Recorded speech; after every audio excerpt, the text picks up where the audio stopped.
तो इन्होंने देखिए, जब पश्चिमी उत्तर प्रदेश की अगर सियासत की बात होती है तो कैराना सीट अपने आप में बहुत महत्वपूर्ण हो जाती है और ये कहा जाए कि अपने आप में इस बार का चुनाव कैराना के लिए बहुत ज़्यादा महत्वपूर्ण रहने वाला है।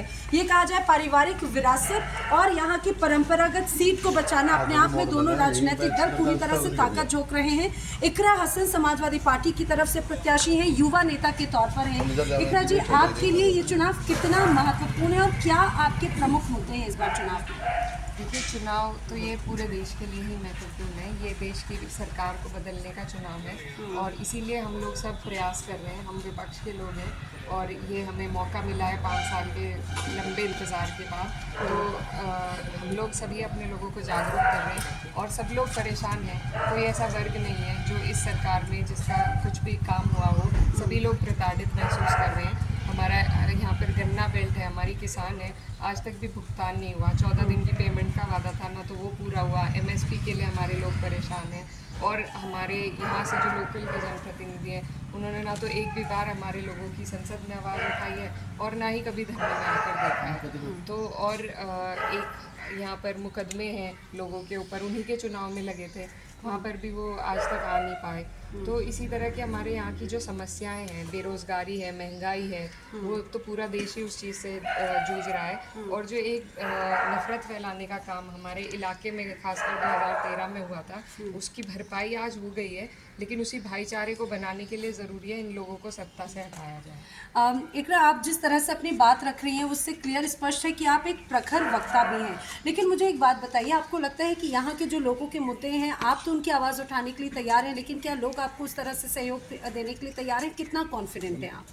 देखिए, मैं पूरा प्रयास कर रही हूँ और हमें हर बिरादरी, हर समाज का समर्थन भी मिल रहा है और वो अपने आप में एक गवाही देता है कि लोग साथ जुड़ रहे हैं। और जो हमारे यहाँ के सांसद जी हैं, उन्होंने जिस तरीके से, उनके पास इतनी ताकत थी, उनके पास 2-2 सरकार की बैकिंग थी, डबल इंजन की सरकार के वो सांसद थे, बहुत बड़ी अपने आप में ताकत है। तो जिस हिसाब से यहाँ पर विकास कार्य होने चाहिए थे, हमारे लोगों के लिए काम होना चाहिए था, कुछ योजनाएं आनी चाहिए थी सरकारी, वैसा बिल्कुल नहीं हुआ है। तो ये बात लोग भी महसूस कर रहे हैं। सरकारें होती हैं, फ़ायदा तब होता है जब आपका स्थानीय जनप्रतिनिधि मजबूत हो, और वहीं पे हमारे लोग पिछड़ गए क्योंकि स्थानीय जनप्रतिनिधि ऐसे हैं कि वो दोनों ही सरकारों का लाभ हमारे लोगों को नहीं दिला पाए, इसलिए लोग हमारे साथ जुड़े। इकरा, आप ठीक है, आपका जो परिवार है वो पारिवारिक विरासत है, राजनीतिक रूप से आपके लिए भी एक वो बड़ी जिम्मेदारी है, लेकिन आपके सामने जो प्रतिद्वंदी हैं प्रदीप चौधरी, वो विधायक रहे हैं, वो सांसद का उनके पास में वो अनुभव है।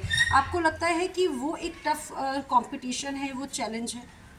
देखिए, मुझे लगता है कि अगर वो पहली बार लड़ते तो वो शायद चुनौती होती, क्योंकि उनका कार्यकाल हम सब देख चुके हैं 5 साल का। तो अब उस कार्यकाल में कई गांव ऐसे हैं जहां उनकी जीतने के बाद हाजिरी भी नहीं हुई और उनको लोगों ने 90% वोट दिया था। तो उसके बाद से हताशा हमारे लोगों में है, निराशा है, और जो उनका भाजपा का भी जो वोट बैंक है उसमें भी निराशा है। तो मुझे नहीं लगता कि उनका अनुभव बड़ा है, लेकिन उनका जो कार्यशैली है वो थोड़ी पीछे रह गई है। इकरा, एक सवाल और महत्वपूर्ण हो जाता है क्योंकि हम जिस जगह पर खड़े हैं ये जाटलैंड तो है, किसानों की भूमि कही जाती है, गन्ना किसान सबसे ज़्यादा हैं। हाल ही में हम देख रहे हैं किसान आंदोलन चल रहा है और उसमें आवाज़ उठाने वाले पश्चिमी उत्तर प्रदेश, कैराना, मुजफ्फरनगर की बड़ी संख्या में किसान थे।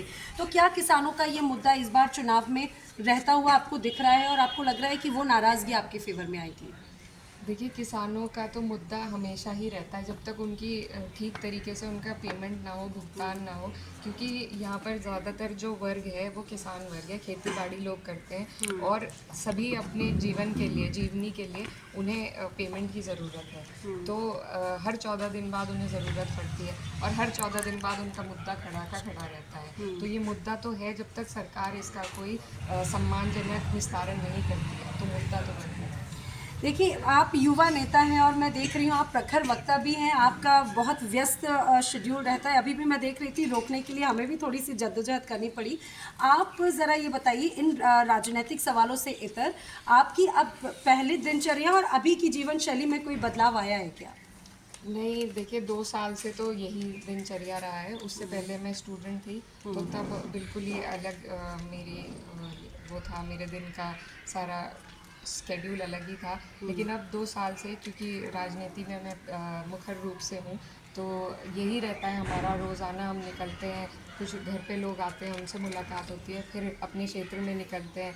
रात के वक्त जो कस्बे होते हैं उनका टाइम होता है। तो लगातार 2 साल से तो अब भी हमें महसूस नहीं हो रहा है। शायद गाड़ियों की संख्या बढ़ गई है इसलिए चुनाव महसूस हो रहा है, लेकिन जो दिनचर्या है वो वैसी है। सुबह कितने बजे हो जाती है और रात कितने बजे होती है इकरा? रात तो बहुत लेट होती है और सुबह 10 से तो कार्यक्रम शुरू ही हो जाते हैं और रात भी 1-2 बज जाते हैं। बज जाते हैं। मैं अगर आपकी शिक्षा की बात करूं तो आप अपने बारे में ज़रा बताइए कि आपका क्या बैकग्राउंड है, आपकी क्या एजुकेशन है और आगे की क्या प्लानिंग है?